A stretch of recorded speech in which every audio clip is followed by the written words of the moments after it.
Hello, and welcome back to your South King County Real Estate Update. My name is Sarah Eggleston with Stone Egg Realty at John L. Scott, and I am back to deliver your local real estate news for the month.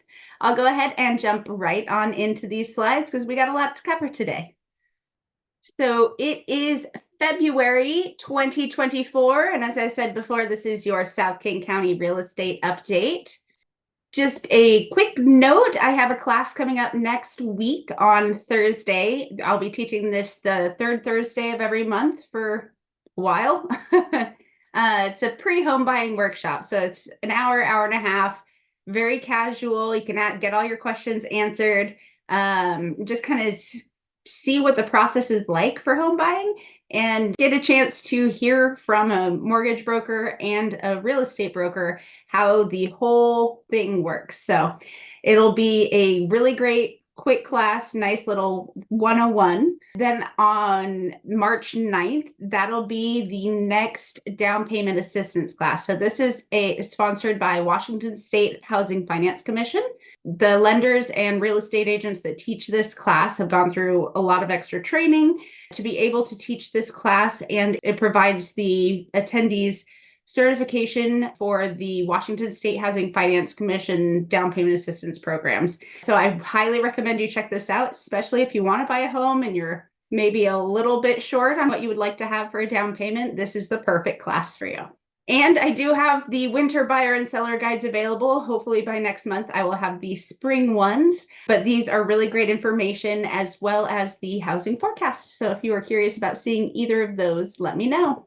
And into the news, Seattle area housing market picked up a bit in January. So from December to January, the market did pick up a little bit, and that is exactly what we'd expect to see this time of year. And that was activity for both buyers and sellers. There were more homes for sale. New listings more than doubled in King County from December to January, though they remained flat from about a year ago. So we have had twice as many homes come to the market in January than we did in December. So this is great news if you are looking to buy a home. There's more to choose from, more to see out there. And in King County, the pending sales shot up 38% from December to January. So not quite as much as the new listings. We'll see what that does moving forward. And the average 30-year mortgage for February, in early February, was about 6.6, and that's down from the high we experienced last fall at 8%, but it's still more than we were at a couple years ago. So median home prices were pretty flat across a lot of the Puget Sound, but we'll dig into those details in just a second. Median condo prices remained higher than a year ago, up 10% in Seattle and 5% on the east side. So if we take a look here, we can see King County went from 781 last year to just shy of 850 this year on our median prices, and up in all regions, although Kitsap is definitely the greatest growth there, but we did have growth in all regions. Some eager buyers are encountering bidding wars because of the slim supply of homes for sale. And really, unless we get more inventory, they're likely to keep happening as we head into the more active spring and summer markets. But I still don't think we'll see what we saw in 2020, 2021 with 45 offers on the same house. That was nuts. So here's those median prices up in all categories. For Southwest King County, up about 5%, and Southeast King County up about 8% from a year ago. For condos, look at Southeast King County up 27.3% for median price from a year ago. This could be due to some new kind of more luxury construction that happened in the area, but that is a huge jump, and 8% in Southwest King County. Closed sales were down in Southwest and Southeast King counties for single family homes. But for condos, they were up 60% in Southwest King County and down 5% in Southeast. And that brings us to our Market Stat Minute. For our month's pending supply for Southwest King County, overall, for all the price categories combined, we had 0.8 months supply. So that's a very strong market. But look at 350 to 500K, 0.4 months supply. That's 50% of the homes are going pending in the first 30 days. It's a very strong market and a severe shortage of homes for sale. And if we look at Southeast King County, we have a 0.7 month supply overall. So if no new homes came to the market in the next month, we would run out of homes in 0.7 of a month. And 53.8% of homes are going pending in the first 30 days, which is a very strong market and a severe shortage. And again, if you get down to these lower price points, it's more of a shortage of supply, 0.4 and 0.5 month supply. These are new resale listings coming to the market. 2024 is this first little red dot here, so coming in just shy of the new amount of new listings we were at last year, but pretty flat. But you can see we were pretty much joining up with the normal trend line at the end of last year. So I kind of expect that to continue and us to pull back closer to the normal trend line as we head closer to the spring and summer. And this is total buyer contracts. This is pretty significantly lower than we were in prior years. But again, we're headed into the spring market. We've seen some signs of buyer activity getting stronger. So I do expect that we'll fall closer to these lines as we head into the year. Probably not quite the normal trend line here, probably a little bit below it just because we do have a lack of supply. But I think that if we did have more homes on the market, we would have more buyers snapping those up. And these are those two lines combined. So you can see how the green line is the newly listed homes coming to the market. You can see how low that is compared to prior years. And the orange bars, that is the contracts, the homes that are going under contract. And those are right up to that green bar. So we're gobbling up that inventory as fast as we can. And the hyper-local breakdown for Kent, Renton, Auburn, and Federal Way for new listings. We did have a pretty big jump up for January from December, and not quite as big of a jump on pending sales with the exception of Kent. Kent had a really, really good run in January. And median days on market, we are a little bit higher than we were for the majority of last year.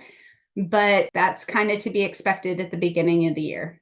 During the pandemic, we had like 5 days on market the whole time through the pandemic. It was crazy how fast things were going. But then we had that slowdown. Things sped up last year, and now we're in our winter slowdown for this year.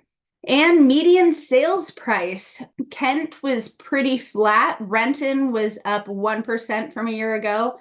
Auburn up 16%, almost 17% from a year ago, and Federal Way down 4% from a year ago. Generally, we expect to see prices fall in the winter and possibly into January and then head up throughout the year. So looking at prices going forward, this original forecast was from November. This is for a home price forecast for the 2024 year. So from January to December, what is the price difference going to be? And a lot of people were in that right around that 2% mark, 1.9, 2.2 in November, but their current forecasts are much more optimistic. Goldman Sachs projecting 5% raise for home prices, and Zillow at 3.5, Fannie Mae at 3.2.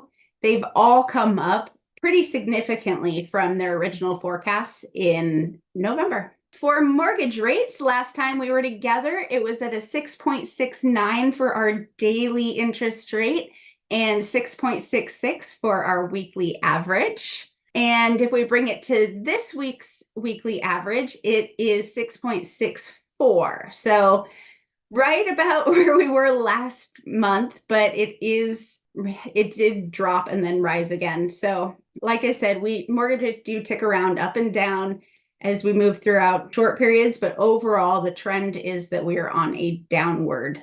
The move echoes the increase this week in the 10-year Treasury yield, which lenders use as a guide to pricing homes. The yield moved about 4% this week as bond traders reacted to government's January's job report. That job report was very strong, and therefore interest rates went up. Oh, hi, Pepe.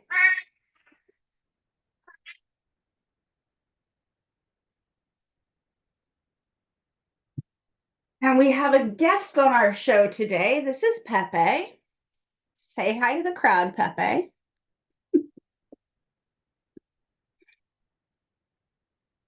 She's my old sweetie.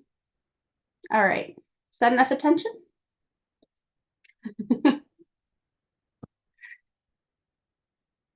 All right. So there was an interview that Jerome Powell was in on Sunday night. So Powell said that the central bank remains on track to cut its benchmark interest rate 3 times this year, a move that economists expect could begin as early as May. So that's great news. The overall decline in rates since their peak last fall has helped lower monthly mortgage payments, providing more financial breathing room for homebuyers facing rising prices and a shortage of homes for sale as the spring home buying season nears. Homebuyers should expect mortgage rates to move lower as we head through 2024, but that does not necessarily mean it will be easier to buy a home. Waiting to buy later this year might mean a buyer can get a lower rate, but prices are still rising and inventory will still be tight, which means the market will still be competitive. And for our daily interest rate, we are at 6.98. So you can see last week we did have this kind of tick up here, and we've come down a little bit from where it was, but it's still higher than we were a month ago. And this shows the chart from October 22 to now, so that initial run up and then down, and then the big run up where we topped out in November, end of October. And right now we're floating around this 6.5% to 7%.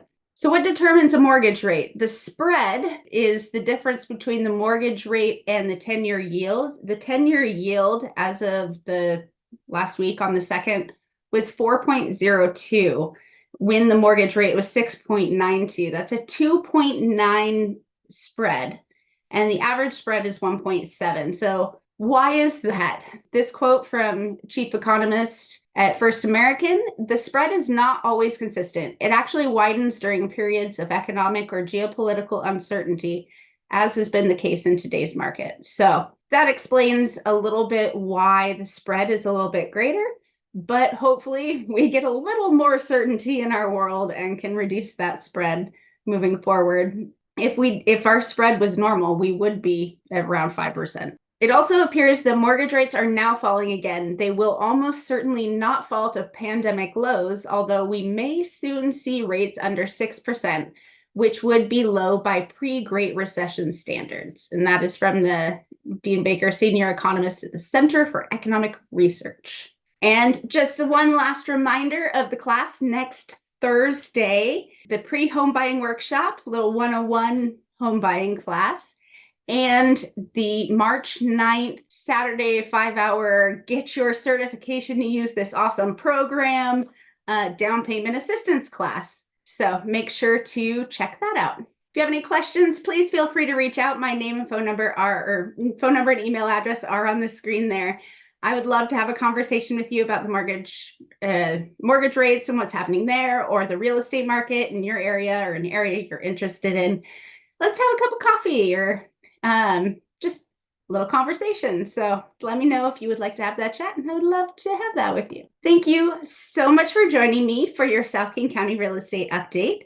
I will be back here next month with your February recap in March. Have a fantastic month, and I will see you then. Bye.